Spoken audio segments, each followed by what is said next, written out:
Right. So today we're diving deep into the world of Lionel Sanders. And I think even if you're just kind of like vaguely familiar with triathlon, you've probably at least heard his name. Oh, yeah, for sure. And all of the information for this deep dive is coming from rockingultra.com. Oh, yeah, they're fantastic. They've got articles for all levels of runners, from beginners to experienced ultramarathoners. Right. And they even have insights for kind of like a balanced mental approach to it all.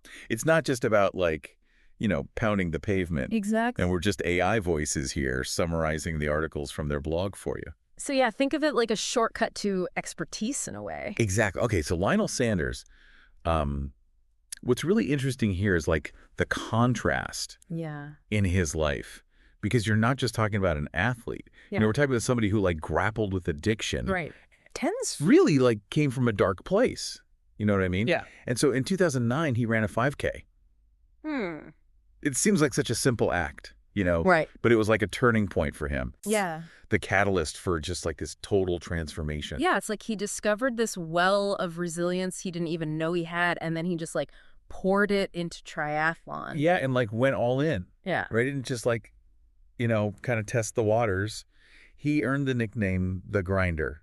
Okay, so tell me about that nickname, The Grinder. Like, what does that even mean? I mean, it really kind of speaks volumes about his work ethic. Okay. It's relentless, but it's not just that. It's also the way he trains. Okay. Which is kind of unconventional. He actually spent years predominantly training indoors. Indoors? Like in his basement.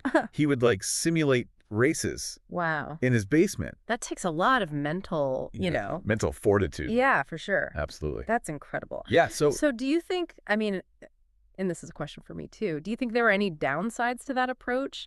I mean, did he struggle when he finally like got out there in the elements and like the real world? That's a really good question.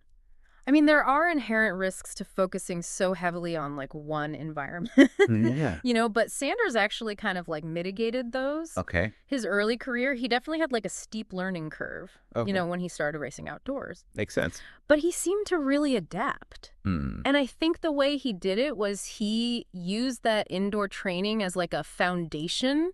Okay. Like a controlled space to hone that physical and mental strength. Right. And then kind of gradually transitioned to outdoor settings. Okay. And started incorporating the unpredictable elements, like wind and terrain and all of that. Right. Well, that makes sense. Yeah. He's constantly refining. It seems like he's not afraid to like try something, and if it doesn't work, try something else. Exactly. He's all about adapting and evolving. Right. Well, and that leads me to, I think, one of his most famous quotes, which is, if you win the war within yourself, you can face anything. That's a good one. But, like, what does that even mean for an ultra-endurance athlete? I mean, if you think about it in the bigger picture, it's really about mastering your mind. Okay. Ultra-endurance sports push you to the absolute limit. Right. Like physically and mentally. Yeah. So pain, fatigue, doubt, those are like constant companions. Sure. You know what I mean? Yeah. So he suggests that overcoming those internal obstacles is just as crucial as, conquering those external ones. Wow. So it's almost like he's running two races at the same time. Exactly. It's a race within a race. Right. So he emphasizes, cultivating this mindset where discomfort is like a stepping stone. Yeah. It's a necessary part of the journey. Yeah. And this mental resilience that he builds allows him to just push beyond what he previously thought was possible. Right. And the interesting thing is he doesn't just talk about this mental game. He like lives it. Right. He's incredibly open about his failures. He shares them on social media, in videos. Yeah, he's like an open book. It's almost like he's inviting us into his process, like warts and all. Yeah, and that level of transparency is really rare. Yeah. Especially in a world where everyone's obsessed with showcasing only their victories. Right. He's out there normalizing setbacks. You know what I mean? Yeah. He doesn't frame them as defeats. Right. He looks at them as opportunities to learn and adapt. Right. So he's taking all that data and putting it back into the system. Exactly. It's a continuous feedback loop. Right. It's really, I think, a powerful message for any athlete or anybody who's striving for excellence in any area of life. Absolutely. I think it's applicable to pretty much anything you do. Right. And it makes him incredibly relatable. Right. He's not this untouchable figure. He's somebody who struggles, learns, grows, just like all of us. He's human. He's human. Exactly. Yeah. But let's be honest, triathlon is brutal. Oh, yeah. I mean, it's not just the physical demands. It's the constant pressure of competition. Absolutely. And for someone like Sanders who came to the sport later in life, Right. that challenge was even greater. He had to bridge this gap, not just in training volume, but in experience. Yeah. And that's where that unconventional approach comes in again. Right, right. So, those years he spent simulating races in his basement, Yeah. they give him this tactical advantage. It allowed him to familiarize himself with race pacing, nutrition strategies, the mental demands of competition, Right. all within this controlled environment.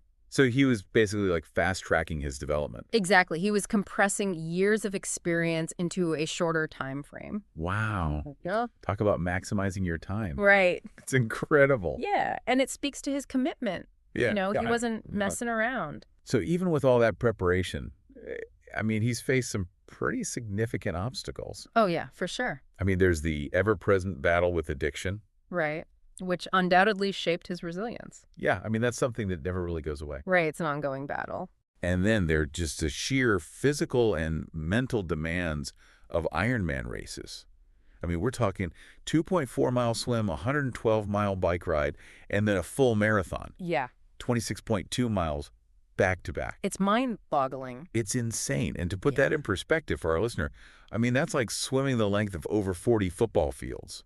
Wow. Biking from London to Birmingham and then running a marathon on top of it. It's hard to even comprehend. It's crazy. Yeah. And remember, that's just one race. Right. He does multiple Ironman events every year. Constantly pushing his limit. It's a testament to, I mean, just his incredible physical and mental endurance. It's superhuman, almost. It really is. Okay, so let's rewind to 2017. Okay. The World Championship in Kona. Yeah. I mean, that race was a roller coaster of emotions. It was a nail-biter, for sure. It really was. Wow. I mean, what are your takeaways from that race? I mean, I think it was a defining moment in Sanders' career. Okay. He poured his heart and soul into that race. Yeah. He was leading for a significant portion of it, but the conditions were brutal. Yeah. Scorching heat, strong winds. It was pushing everyone to their absolute breaking point. Yeah. But in the end, he finished second. Right to Patrick Lange. Yeah. Who had a record-breaking performance. Yeah, it was an incredible race. It was, I mean, I can't even imagine how heartbreaking it must have been to come so close to victory after such a grueling race. And the way he processed that experience is really interesting. Yeah. He didn't dwell on the loss, Instead, he analyzed it. He dissected his performance to figure out, where could he improve? Right. And this analytical approach, I think, is key to his mental game. Yeah. He views setbacks as data points. Data points, I like that. It's valuable information that he can then use to refine his strategy. So he's like constantly running these experiments on himself, testing his limits, and then learning from each outcome. Exactly. He's always looking for ways to optimize his performance. That's amazing. And that brings us to another layer of complexity here, I think, which is the pressure of competing against athletes like Jan Frodeno. Yes. Jan Frodeno, the legend. 3-time Ironman world champion. Olympic gold medalist. I mean, competing against someone of that caliber, it must be daunting. I can't even imagine. It's like playing chess against a grandmaster. Right. Every move is calculated. Every decision carries immense weight. Right. But Sanders, instead of being intimidated by that, he uses it as fuel. Oh. He sees it as an opportunity to push himself further, to elevate his game. He's often said that, racing against the best brings out the best in him. I love that. Yeah. It's like they're pushing each other to these new heights. Right. Constantly raising the bar for what's possible. It's incredible to witness. It really is. And you know what? This is just the beginning, folks. You can always delve deeper into the world of ultra running by visiting rockingultra.com. Yeah, they've got tons of articles that can help you understand not just the physical side of things, but the mental game as well. It's like your one-stop shop for running knowledge. Yeah, it's a fantastic resource. Yeah, it's like this constant back and forth, pushing your own boundaries, but also like respecting the power of your competitors. Absolutely. And amidst all of this, he's managed to rack up some pretty incredible achievements. His track record is astounding. Yeah. I mean, even that second-place finish at the 2017 Ironman World Championship in Kona. Right. The heartbreak, the analysis that followed. Right. That fueled his fire. Yeah. But we can't forget about his victory at Ironman Arizona in 2016. Oh, yeah. That race was a masterclass. It was textbook. But execution, he didn't just win. He obliterated the course record. Shattered it. 7 hours, 44 minutes, and 29 seconds. Unbelievable.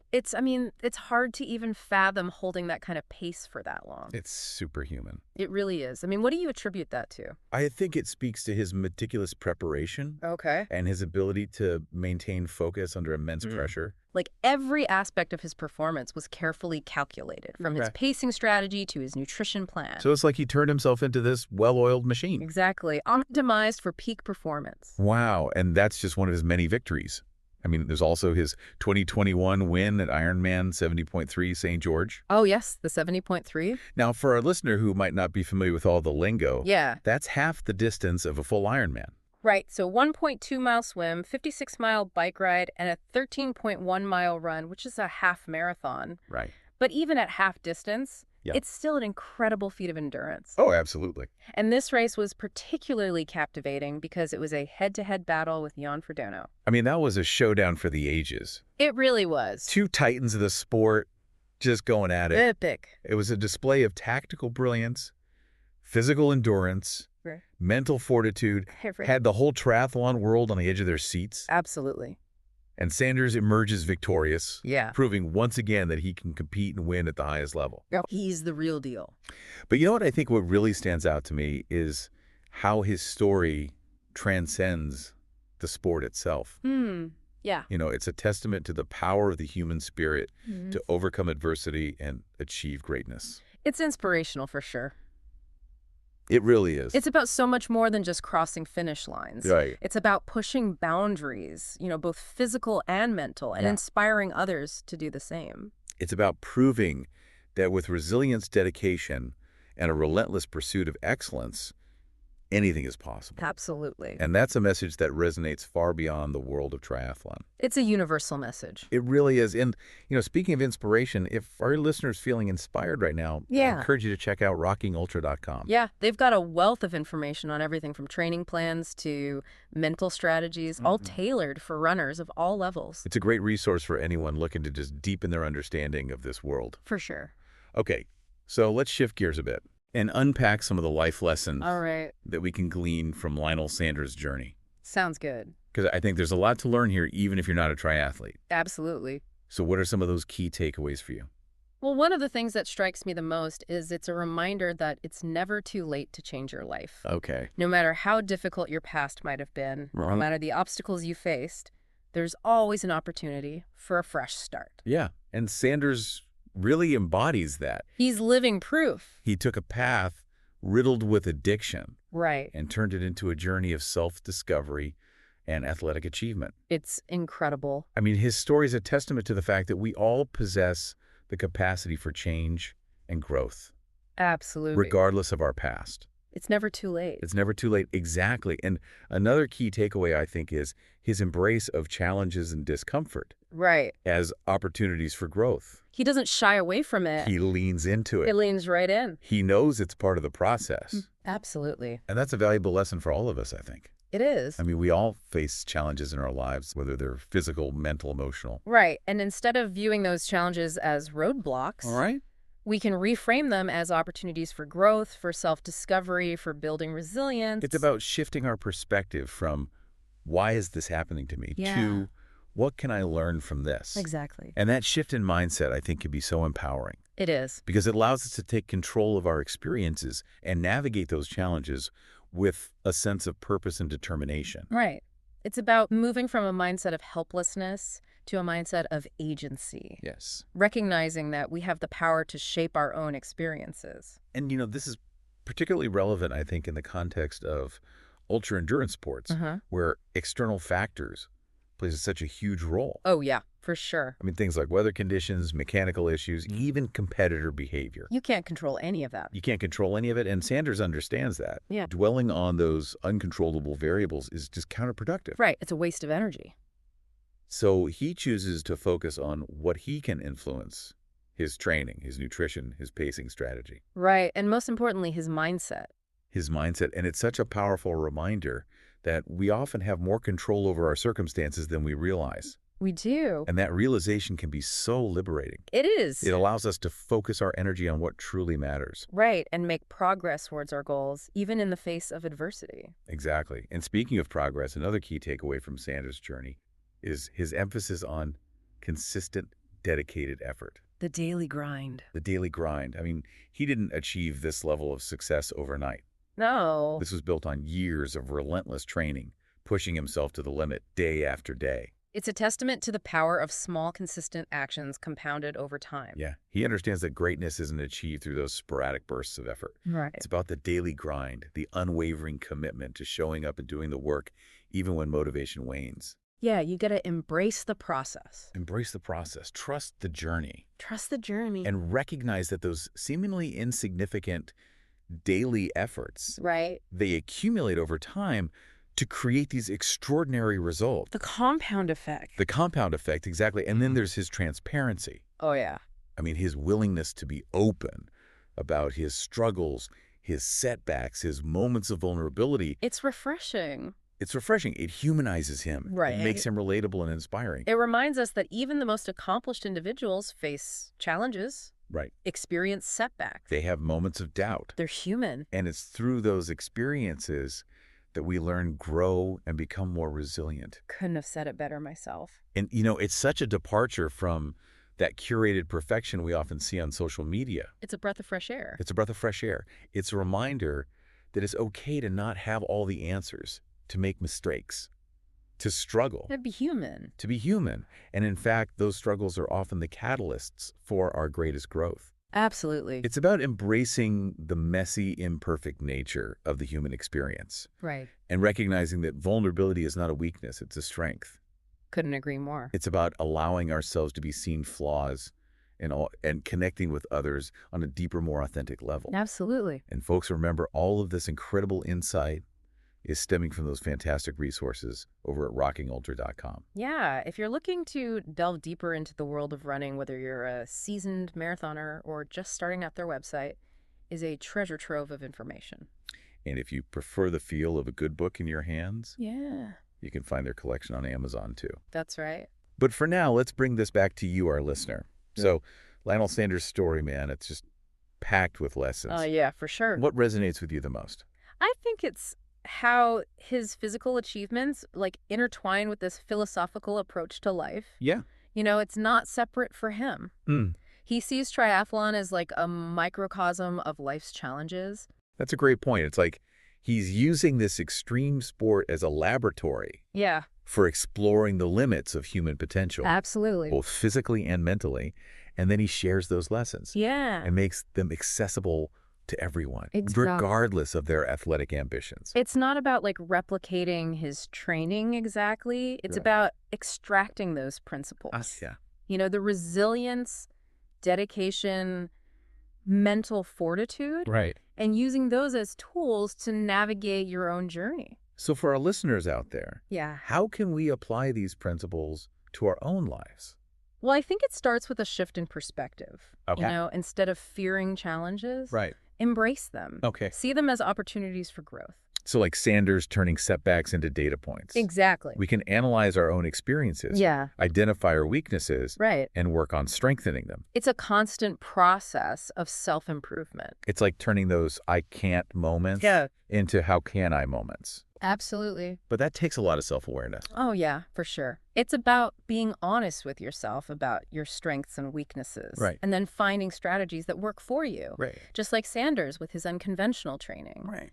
Maybe it's breaking down a daunting task into smaller steps, or seeking guidance from mentors or coaches, or even embracing those moments of discomfort as signs that you're pushing your boundaries. You're growing. It's like getting outside that comfort zone. That's where the magic happens. It's like turning that inner critic into an inner coach. Yeah, someone who challenges you to grow, but also celebrates your progress. And remember, progress doesn't have to be monumental. Right. Even those small, consistent efforts can lead to some pretty significant changes over time. That's the beauty of the compound effect. The compound effect. Just like Sanders' daily training adds up to those incredible race performances. Right. Our daily choices, habits, actions, they shape our lives. It's a powerful reminder that we have more control over our destinies. We do. Than we often realize. Absolutely.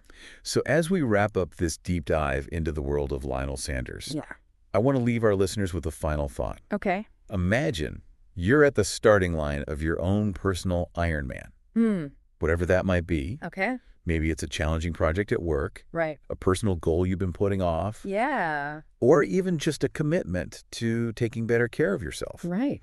What principles from Sanders' journey can you apply Yeah. to face this challenge? Mm-hmm. How can you cultivate that same level of resilience, Right. determination, Yeah. mental fortitude, Absolutely. to not only cross the finish line, Yeah. but to thrive in the process? That's the key. Remember, you have within you that same potential for greatness. You do. It's just a matter of unlocking it. And if you need guidance on your journey, Yeah. remember to check out those amazing resources at rockingultra.com. Whether you're a seasoned runner or just starting out, they've got something for everyone. It's your trusted companion on the road to self-improvement. Absolutely. And remember, every journey starts with a single step. What will yours be?